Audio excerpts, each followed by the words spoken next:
Thank you for attending. I'm Sheriff Mark Podol, the Green Lake County Sheriff's Office. And I've called this press conference to give you the update to the community on the search of our missing kayaker, Ryan Borgwardt. And from now on, I'll reference him as Ryan. Before we get started, I just want to introduce my partners in this. We have the FBI, our Detective Bureau, DCI, Bruce's Legacy, and the Brown County Sheriff's Office. I'm going to start from the beginning. On August 12th, 2024, at 5:32 p.m., our office received a call from the Dodge County Sheriff's Office in reference to a subject that did not return home that evening, and the last known location he was Green Lake. Deputies headed that way, checked areas around the lake, and found Ryan's vehicle along with his trailer parked in the area of Dodge Memorial Park. And that's the western southern part of our county on our lake. We immediately deployed our boat, and at 6:31, two of our deputies found a capsized kayak in the western part of the lake in the area of the 220-foot depth of water. The last contact with the phone and with Ryan was around 10:45, and when we first got it was around 6 o'clock the next morning.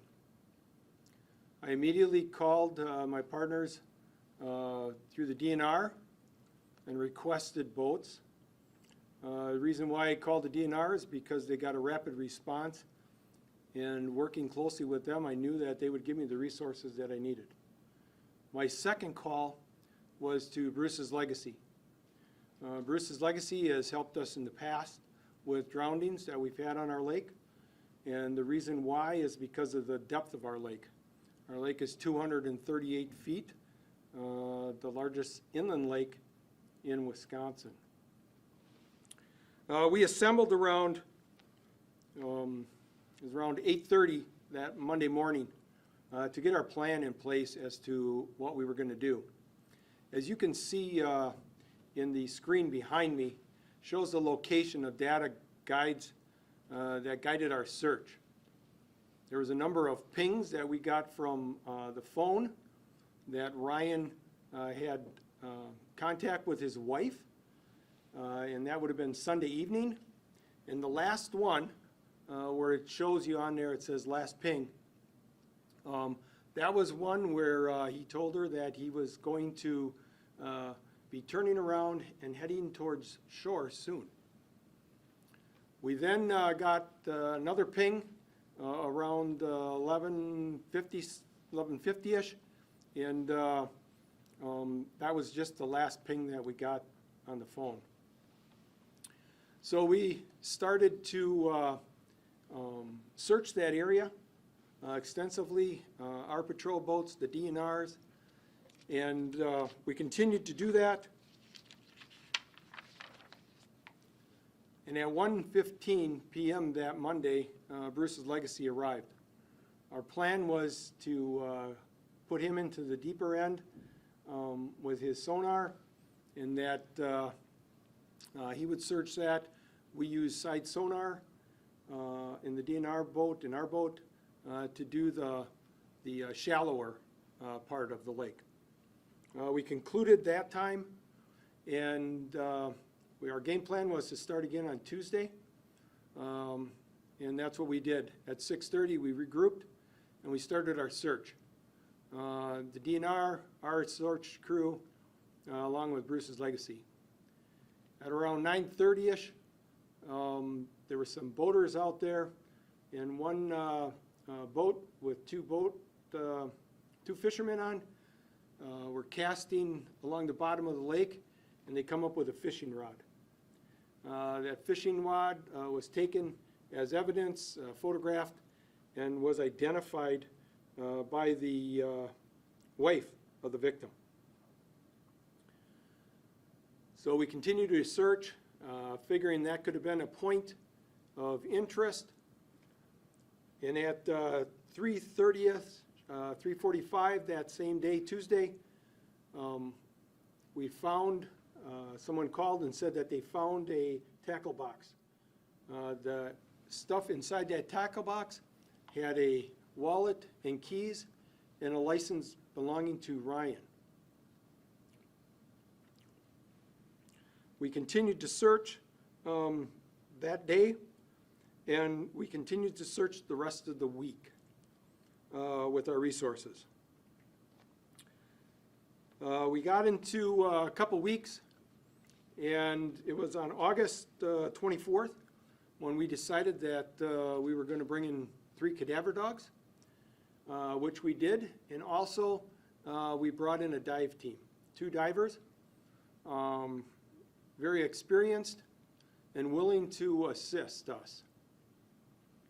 As we did our duties that day, we started out with our dogs until 11 o'clock a.m. They got a couple hits. The divers went in. These divers have dove into Green Lake, and they dove in on the east end quite a few times and felt that there was not going to be any problem. The one thing that they didn't realize, and they found out Saturday night, was it was very murky on the west side. So they come up. They didn't come up with anything other than these 2 divers were dedicated to our department, and we're going to make sure that they were coming back the next day to do a different plan and dive.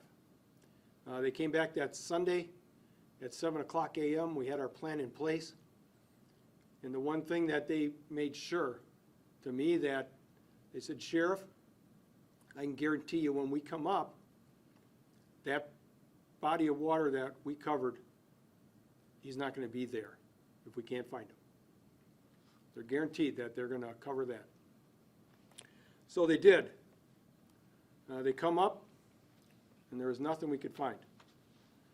So we continued our search throughout, and it continued through 54 days. I think it was 8 weeks.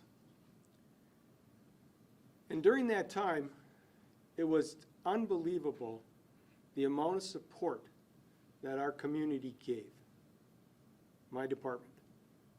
It was unbelievable.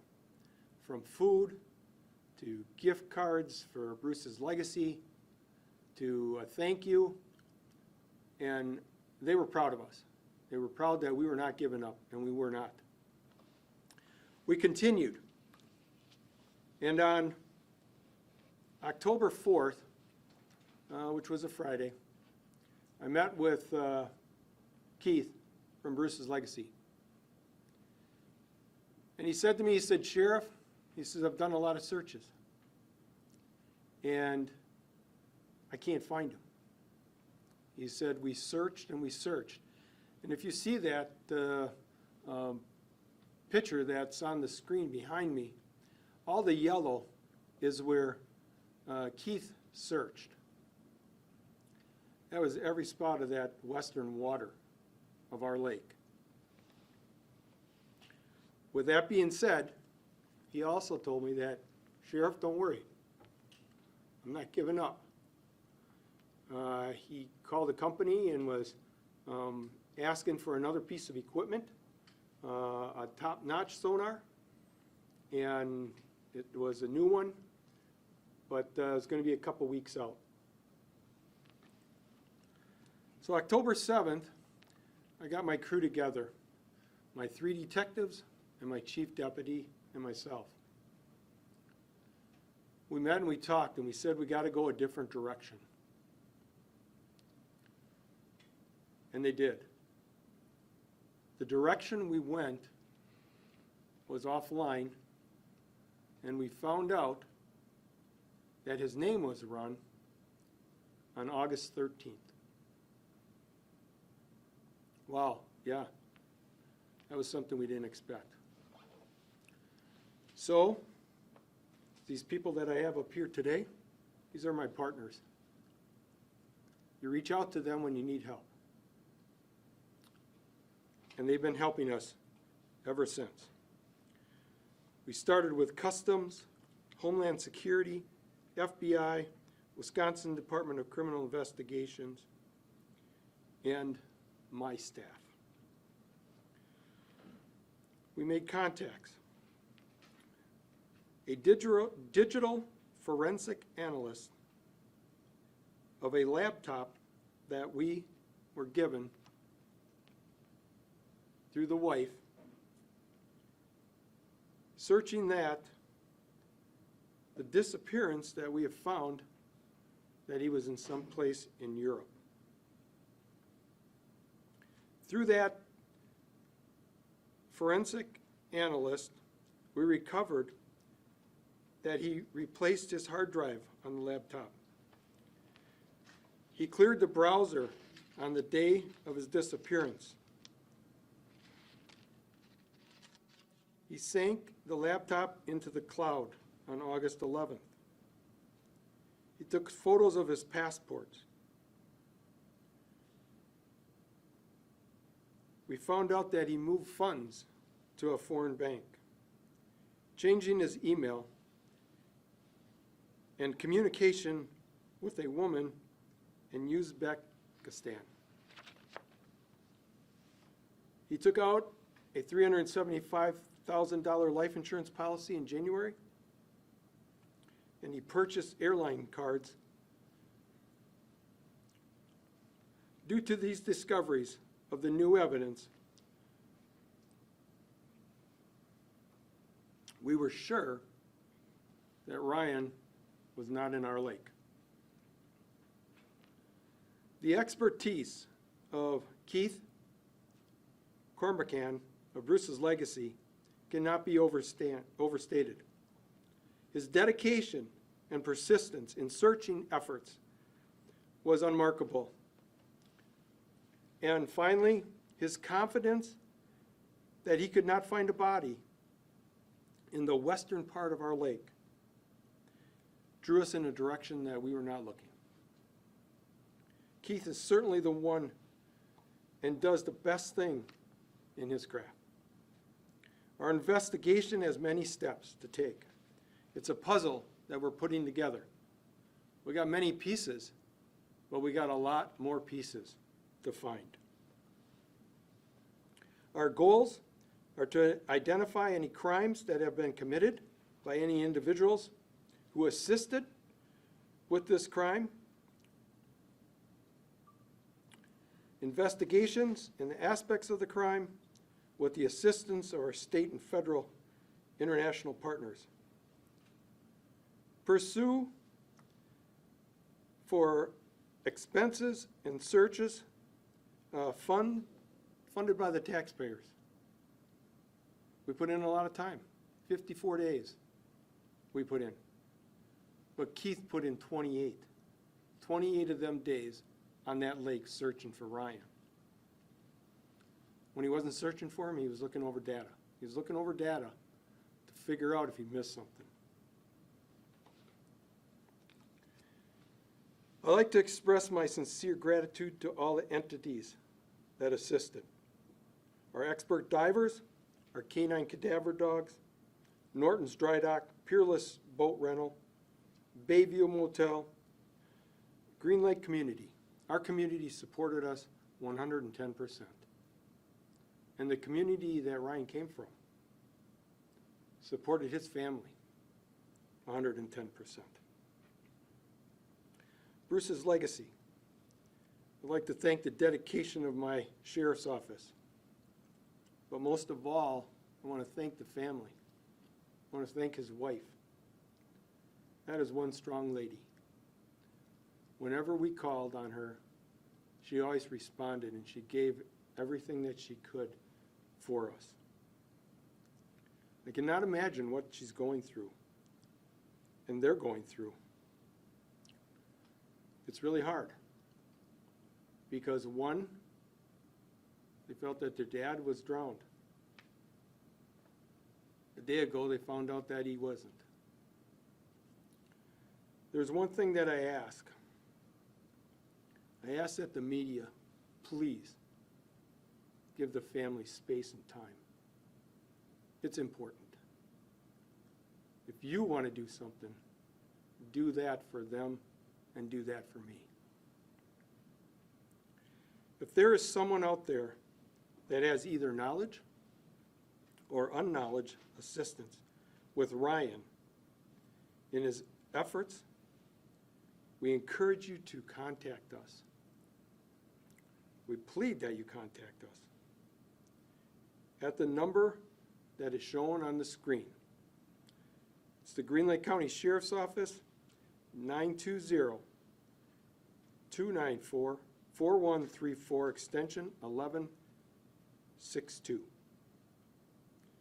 If there are people that want to remain anonymous, all you have to do is call our Crime Stopper tip.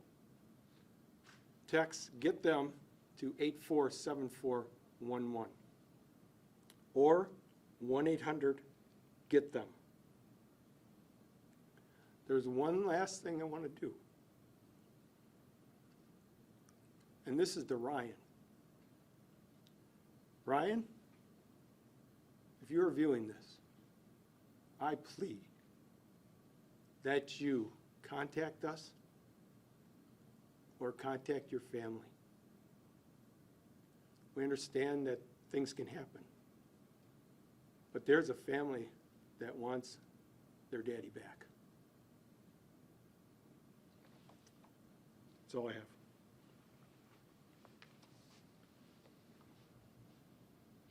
Are you able to talk about what charges might be brought against him, or is it too early for that? It's too early.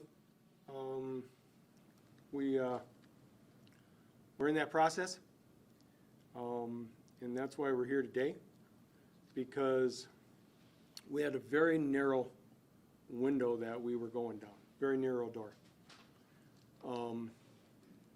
Not a lot of people knew what was happening, and we kept it pretty tight-lipped, because the most important thing was the family and were them kids. And I'm telling you, October was a long month, but we made it. We did.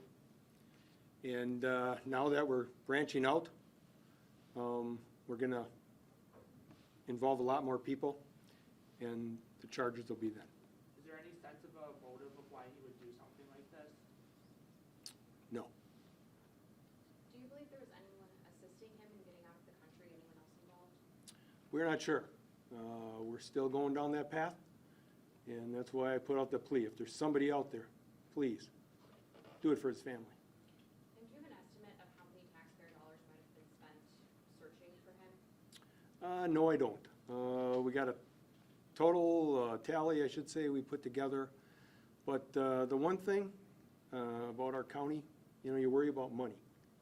But the most important thing was I never got any pushback from nobody. They knew we had a mission to do out there, and we were going to do that mission. And my whole goal was I needed to give closure to this family. Do you consider anybody else a suspect at this time? No. Do authorities believe that he is in Uzbekistan, and if so, are you working with authorities overseas to try and find him? We do not know that, where he is. We know that he's not in our lake, okay? And his partner's right up here that stand next to me. They're the ones that are helping.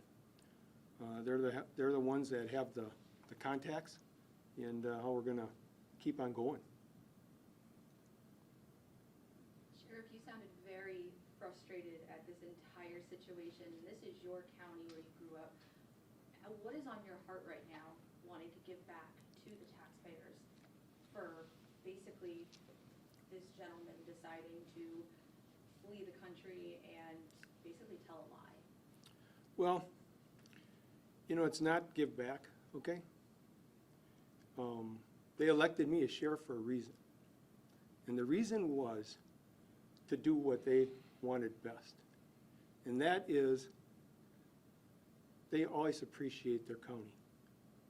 Okay? We're a close-knit county. And you know, there's a lot of issues with law enforcement in a lot of places. It's not Green Lake County. We got the support. And this is one thing where they didn't say, you know, it's costing us a lot of money. They say, Sheriff, we appreciate what your department's doing, and we're proud of you.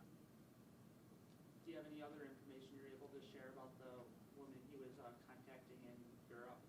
No, I don't. Would he be extradited back to the US to be held responsible for spending all this money searching for him, or? We're not quite that far yet. We're working on it. We are. But that's our next steps. How is the family doing? The family is doing rather well. We met with them earlier today. Yeah, it was a big shocker to them, okay? Except the one person, and that was his wife, that I put a lot on her shoulders. I did. And, you know, it was hard because of her kids, and she couldn't tell them. And, you know, people come up to her and still say, hey, we're thinking about you. And that lady is very strong, very strong. There's no information pointing to any members of the family having any connection with Ryan doing what he did. No, there's not. How old were the children? High school age and grade school. Who ran his name? Our department did. Okay. On August 13th? No, October 7th. October 7th, okay. Yeah. And do you think that he actually did leave the country? Everything that we have found, we're in a good position that we know he left, and he's someplace out there. He is. All we want to make sure is he's safe. You know, there's a lot of things that could happen. But this continues to go on, and I can't do it by myself, and that's why I have the great partners that we can work with. And DCI is a very close partner, Department of Criminal Investigations. And where did you say Ryan was from? Watertown. So that the community has offered a lot of support. Can you elaborate a little bit more on what that support means? And Yeah, when we did our searching with our cadaver dogs and our divers, Norton's Dry Dock, they said, Sheriff, whatever you need for boats, we got them. And they furnished the operators, and that was 3 days. Because I forgot one that I called one of the divers back. Because I just, in my heart, I felt like we needed to search this one area. And that was one of the hot spots, and he came back and he did that for 3 hours.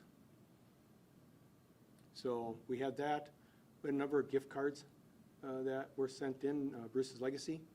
A lot of thank yous, and thank yous mean a lot. We had a lot of people that would drop off food to us and help us, our Lake Association. And we had a doings down in the southern part of our county, Kingston. They had a chicken barbecue, and it was on the Sunday that we were searching. And they knew we were searching, and they came up and they gave us 15 dinners. So we had something to eat, and that speaks volumes of, you know, our community. It does. Do you know when he left the country? We know that he was run August 13th, 2024. When you mean he was wrong, what does that mean? Somebody ran his passport. It was.